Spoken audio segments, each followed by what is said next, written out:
इस दुनिया में बौद्ध धर्म लेकर आने वाले गौतम बुद्ध की जब मृत्यु हुई, या उचित शब्दों में कहें कि महापरिनिर्वाण हुआ, तो उनके अवशेषों को 8 हिस्सों में बांट करके अलग अलग जगह पर भेज दिया गया। उनमें से एक हिस्सा मिला पिपरहवा में, लेकिन वह अचानक से नहीं मिला। 1898 में आज का जो उत्तर प्रदेश है उसमें एक जगह है सिद्धार्थनगर। उस सिद्धार्थनगर में पिपरहवा स्तूप में एक व्यक्ति ने खुदाई करवाई, और अंग्रेज अधिकारी था। जब उसने खुदाई करवाई तो वहां पर लिखा हुआ मिला ब्राह्मी लिपि से कि यह किसी शाक्य का अवशेष नहीं है, बल्कि यह गौतम बुद्ध का अवशेष है, जिन्होंने बौद्ध धर्म की स्थापना की है। तो ब्राह्मी लिपि वही लिपि है जब बुद्ध काल में लिखने के लिए इस्तेमाल हो रही थी, और पाली भाषा उस वक्त इस्तेमाल होती थी बोलने के लिए। तो अब यह बात शाक्य धर्म को, एक शाक्य धर्म नहीं बल्कि शाक्य वंश को लेकर के जो हुई, वो क्यों? क्योंकि शाक्य वंश वो जगह है, हम कह सकते हैं, या वंश वो वंश के लोग हैं जिनसे संबंधित गौतम बुद्ध भी हैं। यानी कि गौतम बुद्ध का जन्म ही शाक्य वंश में हुआ था, और जो कपिलवस्तु नाम का क्षेत्र है पिपरहवा में, वही उसके आसपास के क्षेत्र को माना जाता है। उसी प्राचीन इतिहास का कपिलवस्तु, जहां पे शाक्य वंश का अपना निवास स्थान था, ऐसा माना जाता है, और वहीं से फिर वह अवशेष मिले हैं, ऐसा कहा जाता है। तो शाक्य वंश में जो राजा शुद्धोधन थे, वही इनके पिता थे उस गणराज्य के। तो अब यहां पे बात आती है कि उस वक्त तो उनका नाम था सिद्धार्थ, लेकिन बाद में उनका नाम हो गया गौतम बुद्ध। तो उन गौतम बुद्ध से जुड़े वो जो अवशेष थे, जो किसी व्यक्ति को प्राप्त हुए थे, वो ब्रिटिश अधिकारी वह लेकर चला गया अपने देश। बहुत सारा तो वो कलकत्ता के संग्रहालय में पहले ही दे दिया गया था, वहां पे मौजूद है राष्ट्रीय संग्रहालय में, लेकिन कुछ हुआ हिस्से ले गया, जिसमें बहुत सारे कीमती जेम्स थे, यानी कि ऐसे पत्थर जिनकी बड़ी कीमत मानी जाती है, वो अमूल्य माने जाते हैं या कीमती माने जाते हैं। और अमूल्य इसलिए क्यों कह रहा हूं? क्योंकि वो गौतम बुद्ध से संबंधित थे। पता चला कि हांगकांग में उसको बेचा जा रहा है, और वो भी बोली लगा करके। ऐसे में भारत सरकार ने तुरंत एक्शन लिया, और भारत सरकार ने एक्शन क्या लिया? संस्कृति मंत्रालय ने अपनी आपत्ति जाहिर की, और उस बोली के माध्यम से बेचे जाने की जो कोशिश की जा रही थी उसे रोका गया। और उसको रोकने के साथ ही फिर प्रयास हुआ कि उसे वापस कैसे लाया जाए, तो वापस फाइनली ला दिया गया है। और उसी के साथ ही उसका प्रदर्शन भी 3 जनवरी 2026 को भारत के प्रधानमंत्री ने भारत की राजधानी दिल्ली में कर दिया है। तो चलिए थोड़ा सा इस खबर को और विस्तार से जान लेते हैं। नमस्कार साथियों, मैं हूं केवल आपके सामने, और आप देख रहे हैं दृष्टि आईएएस का यह करंट अफेयर प्रोग्राम। आगे बढ़ने से पहले आपके लिए ना सारी जानकारी जानने से पहले एक जरूरी जानकारी भी है। वो जानकारी ये है कि अगर आप यूपीएससी की तैयारी कर रहे हैं, और यूपीएससी की तैयारी आप चाहते हैं आपके प्रीलिम्स और मेंस की कंप्लीट ऐसी हो जाए कि आप अपने घर से कर सकें, अपने मोबाइल से क्लास कर सकें, और आपको स्टडी मटेरियल भी ऐसे सॉफ्ट कॉपी में नहीं बल्कि हार्ड कॉपी में मिले, वो भी बेहतरीन स्टडी मटेरियल जो अपडेटेड हो, और कंप्लीट जीएस, चाहे वह प्रीलिम्स हो चाहे वह मेंस हो, सब आपका तैयार हो जाए, तो इसके लिए दृष्टि आईएएस का जीएस स्टूडियो फाउंडेशन कोर्स है।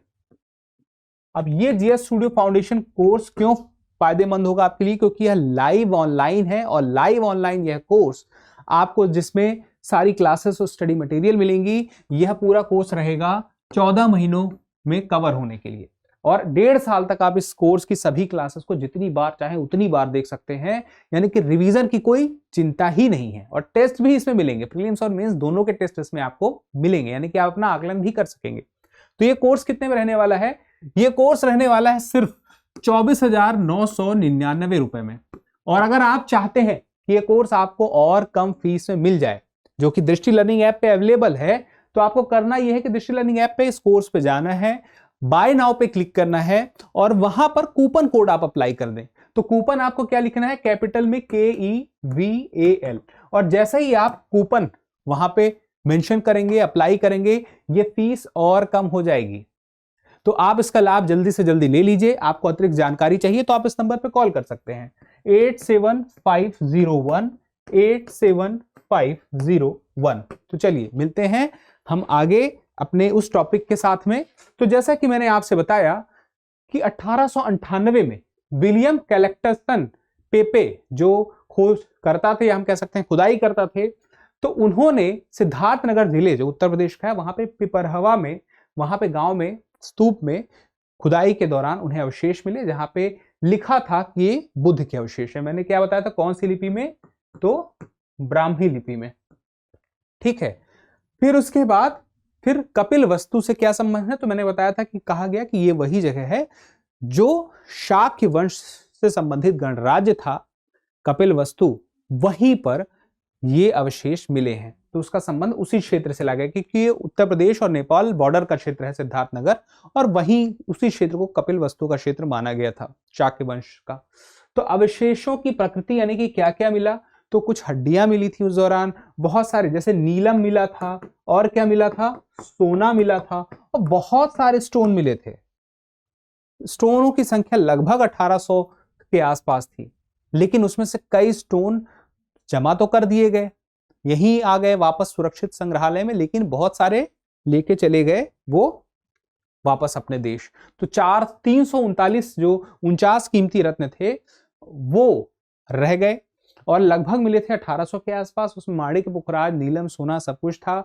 और ब्रिटिश काल का एक एक्ट है, इंडियन ट्रेजर ट्रोव एक्ट 1878 के तहत अधिकांश सामग्री कोलकाता के भारतीय संग्रहालय में भेज दी गई। तो देखिए, जो मिला एक प्रकार का खजाना टाइप कह सकते हैं, जो मिला उसमें बहुत कुछ ये सब कीमती होता है। तो ये ब्रिटिश काल में ही कोलकाता के संग्रहालय में दे दी गई थी, लेकिन कुछ रत्न चले गए, एक हिस्सा पेपे ले गए, वो पेपे परिवार के पास चला गया। फिर उसके बाद अब उसको वापस लाने की चिंता क्यों हुई, क्योंकि जब पता चला हांगकांग में, मैंने आपसे बताई ये सारी बातें, अब एक बार इसको फिर से देख लीजिए कि हांगकांग में जब नीलामी हुई तो उसको वहां पे सोथवी नाम की जगह है वहां पे, तो इसको रोकने के लिए संस्कृति मंत्रालय ने जब पहल की, तो उसके लिए अब देखिए एक कानून है पुरावशेष और कला खजाना अधिनियम 1972। अब पुरावशेष और कला खजाना अधिनियम 1972 क्या कहता है कि 100 साल से ज्यादा कोई पुरानी कोई एंटिक चीज है जो भारत की सांस्कृतिक विरासत से जुड़ी हुई है, वो कुछ भी ऐसा है जो अवशेष है, कला से संबंधित है, खजाने से, यानी कि ये सब जो चीजें हैं जेम्स वगैरह वो सब उसी में आ जाएगा, एंटिक भी है, संस्कृत से जुड़ा है, कला संबंधित है, तो उसे बचाने के लिए प्रयास कर सकता है भारत सरकार।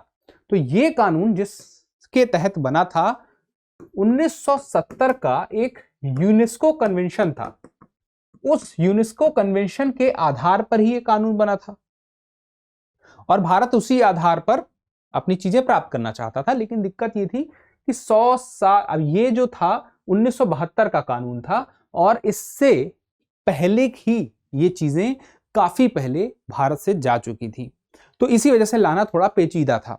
और देखिए नीलामी हो रही, तो नीलामी में खरीद भारत सरकार नहीं कर सकती, क्योंकि भारत सरकार के पास इस प्रकार का कोई कानून नहीं जो उसके द्वारा इस प्रकार की नीलामी में कोई खरीद कर ली जाए और वह लीगल हो, क्योंकि कानून ही नहीं तो बिना, अगर कानून नहीं तो लीगल कैसे हुआ, तो कोई व्यवस्था नहीं समझ में आ रही थी। फिर वहां पे मॉडल किया गया पीपीपी मॉडल का, जिसमें कहते हैं सार्वजनिक निजी भागीदारी, यानी कि सरकार निजी कोई इंडस्ट्री है, निजी एक तरह से कर सकते हैं व्यक्ति है, उसके साथ मिलकर के जब काम करती है, तो यहाँ पे निजी कंपनी और सरकार जब दोनों मिलकर काम कर रही थी, निजी सार्वजनिक निजी भागीदारी, तो एक तरह से हुआ कि सरकार उसका हिस्सा तो है, लेकिन खरीदारी कौन कर रहा है, भारतीय उद्योगपति फिरोज शाह गोदरेज ने इस पूरे संग्रह को खरीद लिया। तो यहां पे मामला पैसा नहीं था, उस भारत की अमूल्य सांस्कृतिक विरासत को वापस लेकर आना था, जिसको लेकर के पूरी दुनिया यह जानती है कि वह भारत का ही है, और ये भारत के सम्मान और भारत की प्रतिष्ठा और भारत की इस जुड़ाव की बात थी जिसको लेकर के हर भारतीय महसूस करता है।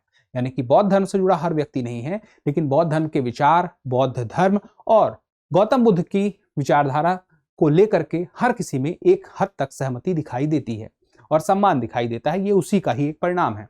तो कुल मिला के अपनी भारतीयता के साथ ये चीज यहाँ पे आई। तो क्या इसको लेकर के जब ये लाया गया पीपी मॉडल के तहत, फिरोज शाह गोदरेज ने इसमें खरीदारी की, तो क्या हुआ उसके बाद, यह राष्ट्रीय संग्रहालय को दे दिया गया, और राष्ट्रीय संग्रहालय को जब यह दिया गया तो इसमें फिर ये बात ध्यान रखी गई कि बदले में पैसा नहीं लिया जा रहा है, राष्ट्रीय संग्रहालय को यानी कि भारत सरकार को हम कह सकते हैं ऋण में दे दिया गया है, तो बदले में कोई पैसा नहीं लिया गया, ऋण में दिया गया है, लेकिन हो सकता है कुछ शर्तों के साथ में दिया गया हो। तो हमें फिलहाल ये जानकारी जाननी जरूरी थी जो आपको पता रहे। अब आपसे मैं कुछ सवाल करूंगा, लेकिन उसके पहले जानकारी, जो मैंने कहा था ना कि ये प्रदर्शनी हो रही है दिल्ली में, तो the light and the lotus प्रदर्शनी है राय पिथौरा सांस्कृतिक परिसर में, है ना। तो वहां पे 349 रत्न है और कुछ अन्य 88 अवशेष हैं, वो सब चीजें दिखाई गई हैं। तो ये मुख्य बातें सारी आपको समझ में आ गई हैं। इससे एक बात देखिए समझ में आती है कि भारत अपनी सांस्कृतिक पुनरुद्धार, यह अपनी जो बुद्ध की शिक्षाएं हैं और उनसे संबंधित जो साक्ष्य हैं उन्हें भारत में लेकर आने का प्रयास कर रहा है। वैश्विक मंच पर नेतृत्व, भारत ने जिस प्रकार से अपनी विरासत को वापस हासिल किया है और उसका संरक्षण किया है, वह दिखाता है कि भारत ने किस प्रकार से इस मामले को सीरियस लिया है। फिर उसके बाद अंतरराष्ट्रीय सहयोग भी दिखता है। जैसे मैंने कहा था, अंतरराष्ट्रीय कानूनों का भारत ने ध्यान रखा। भारत ने कुछ ऐसा नहीं किया जो कानून के आधार पर ना हो। चाहता तो भारत सरकार से ऊपर क्या ही है, वो बोल देते हम दे रहे हैं पैसे, लेकिन ऐसा नहीं किया उन्होंने। जैसे पीपीपी मॉडल का इस्तेमाल किया, कन्वेंशन का ध्यान रखा, सारी चीजों का ध्यान रखा, कोई नियम का उल्लंघन नहीं किया। तो चलिए एक छोटा सा सवाल है, 2 सवाल रहेंगे आपसे, ठीक है। पहला सवाल जो इस सेशन से संबंधित है कि गौतम बुद्ध के दौरान निम्नलिखित में कौन सी भाषा का इस्तेमाल सबसे ज्यादा हो रहा था? पाली,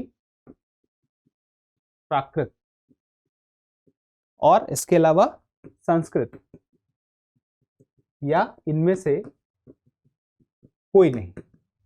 तो ए, बी, सी, डी, या हम ये कह सकते हैं बौद्ध धर्म के स्तर पर किस भाषा का इस्तेमाल सबसे ज्यादा हो रहा था, और साथ में लिपि का भी आप बता सकते हैं मुझे।